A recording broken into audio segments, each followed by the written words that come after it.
Donc, on passe au forum LNH avec Hugo et Luc qui se joignent à nous. Bonsoir, messieurs. Salut Nick! Donc, Luc, t'es sur mute, mais on te salue. Le mute! Salut. Donc, oui, on voulait parler un peu du début de saison des différentes équipes, particulièrement les équipes dans l'Ouest présentement. Donc, je vous montre le classement actuel. On s'entend, c'est très, très préliminaire comme classement. Là. Il y a pas beaucoup de matchs joués pour aucune des formations. Mais tout de même, on peut se surprendre de voir les Oilers, les Prédateurs et l'Avalanche aux 3 derniers rangs, en fait, dans l'association de l'Ouest. Je pourrais pratiquement monter aux Canucks, mais commençons par ces 3 formations. Ces 3 équipes que tout le monde a mis en série dans leur tableau de notre équipe en début de saison, dans nos prédictions. Et les 3 commencent sur une mauvaise note. Donc, toujours aucun point pour Nashville et Colorado. Et on s'entend l'an passé, les Oilers ont fait la remontée exceptionnelle après, à partir du mois de décembre-janvier pour finalement faire les séries. Mais ce n'est pas tout le monde qui va faire ça non plus à chaque année. À vos yeux, est-ce qu'il y a peut-être une équipe ou plusieurs équipes parmi celles-ci qui devraient commencer à s'inquiéter de cette méforme du début de saison? Hugo, je commencerai avec toi. Ben moi, je pense que parmi les 3 équipes, c'est définitivement les Prédateurs de Nashville. Je veux dire, si je regarde tous les alignements des 3 formations, je trouve que c'est celle qui a un peu plus d'équilibre. Bon, là, on a décidé de mettre Steven Stamkos au centre, chose qu'on n'a pas décidé de faire en début d'année. Question de voir un peu comment on allait se comporter avec Thomas Novak. Finalement, on n'y arrive pas. On a besoin de Stamkos au centre, un bon leader. Et chose que je trouve qu'au Colorado et à Edmonton, on manque beaucoup. Nick, tu l'as bien dit, Edmonton l'année dernière, on est parti un peu d'un élan là, pour ensuite se rendre jusqu'en finale de la Coupe Stanley. Par contre, je trouve qu'il y a quand même quelque chose qui manque au sein de cet alignement-là. Je trouve qu'on a du leadership qui vacille un peu. Je ne sais pas si c'est le type de leadership qu'on a besoin d'encadrer ce type de joueur-là à Edmonton. Et puis, moi, ça me fait rire parce qu'à chaque année, on a un débat sur Stuart Skinner. Stuart Skinner, dans mon livre à moi, n'est pas un excellent gardien de but et le prouve encore, même avec une défensive stable, même avec des défenseurs qui bougent mieux la rondelle, qui sont plus alertes dans la slot. C'est vraiment difficile pour lui. Et ça, ben, ça n'inspire pas confiance aux Oilers et ça fait en sorte qu'on est plus stressé défensivement et on cause des revirements. Effectivement, non, c'est un problème constant. Edmonton, on le sait, là, ça fait plusieurs années. La brigade défensive n'aide pas non plus. Là. On a très bien conservé le noyau offensif cet été. On a même amené encore plus de profondeur, mais en défense, c'est plus dur. C'est sûr, côté salarial, on a les problèmes qui vont hanter les Oilers encore pendant plusieurs années, dont un du nom de Darnell Nurse. Luc, Ouais. de ton côté, est-ce que tu penses qu'il y a une de ces 3 formations qui devrait commencer à s'inquiéter? Ben moi, parce que le meme est trop fort, je dirais Skinner! Donc, les amateurs de Simpson auront compris que je fais référence aux Oilers. Moi, je pense que définitivement, dans aussi longtemps que tu ne régleras pas le problème devant le filet à Edmonton, tu iras nulle part, de un. Mais je pense que la véritable équipe qui doit s'inquiéter, c'est l'Avalanche du Colorado.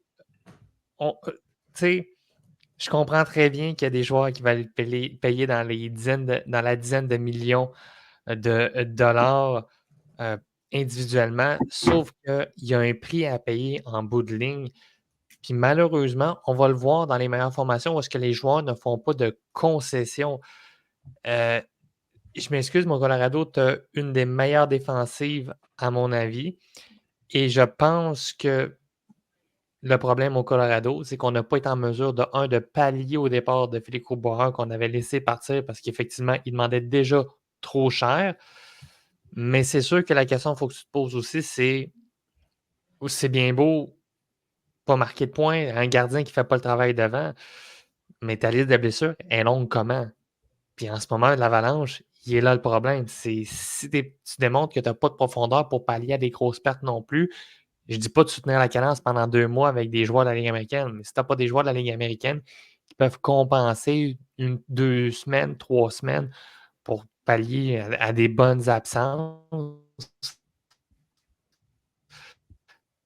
c'est sûr et certain que ça va faire mal. Je pense que le Colorado, c'est peut-être là où est-ce qu'il est là le problème aussi. On a entendu la fin de ta On l'a phrase depuis retrouvé, moi, Nick. Luc. Je On l'a pense qu'on avait des retrouvé. petits problèmes de connexion en ce moment. Ah, tu viens d'en revenir, voilà. Donc, Mais oui, effectivement, C'est c'est ça. un peu. Donc, Oui, mais comme Marc-Antoine nous le mentionne en privé, tu sais, Landeskog, Nichushkin, Drouin, Lekonen, Taves, Pullman, on en a beaucoup des blessés au Colorado en ce moment, puis c'est ce qui rend ça difficile. Julien nous écrit, vous pouvez malheureusement pas être présent ce soir, mais nous écrit le Colorado manque de profondeur. Je trouve que Georgiev est profond dans son filet. On s'entend, Georgiev a beaucoup de difficultés depuis quelques saisons et on l'a vu l'an passé en C'est série. berge. ouais. Pierre Mais Carl, c'est vrai, par exemple, j'aimerais juste renchérir sur le point de Julien comme quoi Georgiev, encore une fois, un peu comme Skinner, n'a pas cette étiquette-là de gardien numéro un, même si a réussi à bénéficier d'une équipe qui a été super bonne. Les blessures ralentissent énormément l'Avalanche aussi. Et ben, ces lacunes-là vont ressortir à un moment donné. Et si la gestion des effectifs n'est pas là, c'est sûr que c'est plus difficile et l'Avalanche se retrouve à avoir un top 6 déjà là qui est un peu chambranlant. Là, quand tu as Ross Colton, c'est ta première ligne, c'est difficile. Pierre-Carl, de ton côté, est-ce que l'Avalanche est l'équipe qui doit le plus être inquiète ou les Prédateurs et les Oilers raflent la pomme de ton côté? Moi, j'y allais avec l'Avalanche Colorado. Oui, on a beaucoup de blessures. Par contre, avec un Ross Colton, justement, comme Hugo vient de dire sur le premier trio, sur la deuxième ligne, on a un Callum Ritchie. C'est pas un mauvais joueur, mais de suite avoir des minutes dans un top 6 où il n'était pas nécessairement prêt à prendre toutes ces minutes-là, c'est quand même difficile pour l'Avalanche. Puis là, quand tu as un bon gardien derrière capable de faire les arrêts, des fois, ça peut aider, comme par exemple, Hellebuck, je ne compare pas les deux, mais Hellebuck, des fois, on sous-estime un peu l'équipe, on les met plus bas au classement, mais ils finissent par tout être dans les tops à cause que tu as un gardien qui est capable de voler quelques parties. Mais de ce côté-là, du côté de l'Avalanche, on n'a pas un gardien qui est capable de faire des arrêts clés au bon moment. Puis là, on n'a comme pas trop le choix de continuer, parce que pour l'instant, du moins, avec Georgiev dans le filet, mais sa tenue est quand même assez inquiétante. Ça se pourrait qu'éventuellement, là, on essaye le jeune Justus Anunen, qui a pas mal fait dans les dernières années dans la Ligue américaine. Mais pour l'instant, tu dois coller avec ton vétéran, mais ça ne sera pas long, d'après moi, qu'on va devoir faire le changement ou que des joueurs reviennent. Là. On a une liste, comme vous l'avez dit, là, qui est assez longue là, du côté de l'attaque d'absent. Mm-hmm.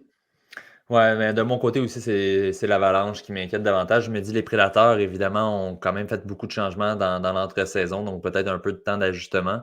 Mais tout de même, c'est sûr, les Prédateurs, c'était une très, très belle fin de saison. Mais en début de saison, l'an dernier, c'était pas facile non plus. Donc, je leur souhaite que c'est vraiment juste, justement, ce temps d'adaptation-là, parce qu'avec les sommes investies cet été, si ça fonctionne pas, on est pris avec des gros contrats à long terme avec des joueurs vieillissants à Nashville. Donc, j'espère que ce sera pas un pas dans la mauvaise direction. Du côté des Preds, mais on en parlait en tout début de saison, on voyait tout le monde, cette équipe-là, comme les grands gagnants de l'été. Et on part avec un 0-3. Donc, on a un peu de travail à faire du côté de Nashville.